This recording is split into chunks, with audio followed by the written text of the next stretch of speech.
Iron डोम कब और कैसे नाकाम बनाया? ईरान ने एक साथ सैकड़ों बैलिस्टिक मिसाइल्स, क्रूज मिसाइल्स और ड्रोन्स दागे।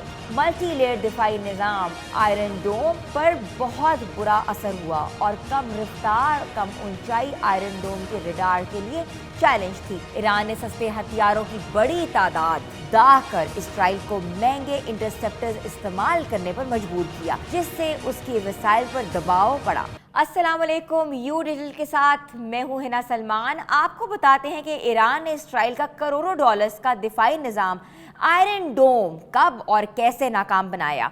ईरान ने इसराइल के आयरन डोम दिफाई निज़ाम को नाकाम बनाने के लिए कई हिकमत अमलियों और जदीद हथियारों का इस्तेमाल किया। ख़ास तौर पर अप्रैल 2024, अक्टूबर 2024 और जून 2025 के हमलों में बड़ी तादाद में मिसाइल्स और ड्रोन्स का इस्तेमाल किया गया। ईरान ने एक साथ सैकड़ों बैलिस्टिक मिसाइल्स, क्रूज मिसाइल्स और ड्रोन्स दागे, जैसे कि अप्रैल 2024 में ऑपरेशन ट्रू प्रॉमिस और अक्टूबर 2024 में ऑपरेशन ट्रू प्रॉमिस 2 के दौरान बिलतरतीब 200 और 300 से ज़ायद मिसाइल्स फायर किए गए। इस बड़ी तादाद में आयरन डोम ओवरलोड किया क्योंकि ये निज़ाम एक वक्त में महदूद अहदाफ को ही हैंडल कर सकता है। जदीद और तेज़ रफ्तार हथियार ईरान ने हाइपरसोनिक मिसाइल जैसे शहाब 3 और खरमशर इस्तेमाल किए, जो आयरन डोम के मुकाबले में ज़्यादातर मुश्किल अहदाफ हैं। आयरन डोम बुनियादी तौर पर मुख्तसर फासले के रॉकेट्स 4 से 7 किलोमीटर के लिए डिज़ाइन किया गया है, लेकिन ईरानी मिसाइल्स की रेंज और रफ्तार इसके दायरे कार से बाहर थी। जून 2025 के हमलों में ईरानी मिसाइल्स ने तल अबीब और यरूशलेम जैसे शहरों को निशाना बनाया, जिससे आयरन डोम की नाकामी अयां हुई।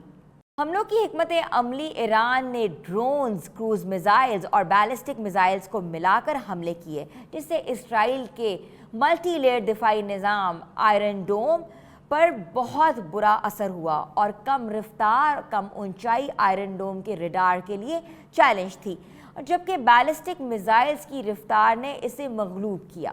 हथियारों के साथ मरबूत हमले ईरान ने हिजबुल्लाह, यमन के हौसियों और इराकी मलेशिया के साथ मिलकर हमले किए, जैसे कि अप्रैल 2024 में गोलान हाइट्स पर हिजबुल्लाह के रॉकेट हमले।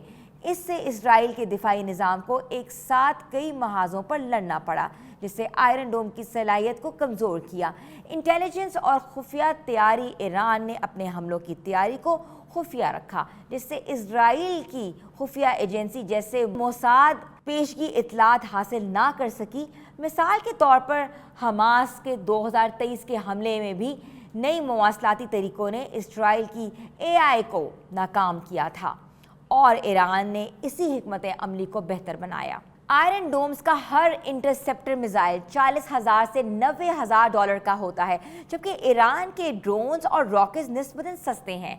ईरान ने सस्ते हथियारों की बड़ी तादाद दाग कर इसराइल को महंगे इंटरसेप्टर्स इस्तेमाल करने पर मजबूर किया, जिससे उसकी मिसाइल पर दबाव पड़ा।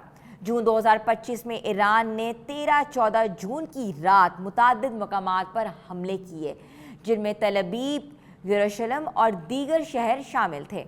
इसराइली हुकाम ने तस्लीम किया है कि ईरानी मिसाइल्स ने आयरन डोम्स को चकमा देकर नुकसान पहुंचाया, जिससे कम से कम 5 अफराद हलाक और 80 जख्मी हुए। ईरान के मिसाइल्स ने इसराइल के तमाम दफाई layers, iron domes, David sling, arrow 2, arrow 3 को नाकाम बनाया। इसराइल का रद्द अमल इसराइल ने आयरन डोम्स के साथ साथ एरोज और डेविड स्लिंग जैसे निज़ामों का इस्तेमाल किया, और अमरीकी, बरतानवी और उर्दनी फोर्सेस ने भी मदद की। ईरानी हमलों की शिद्दत और तनाव ने इन निज़ामों की हदूद को आश्कार किया।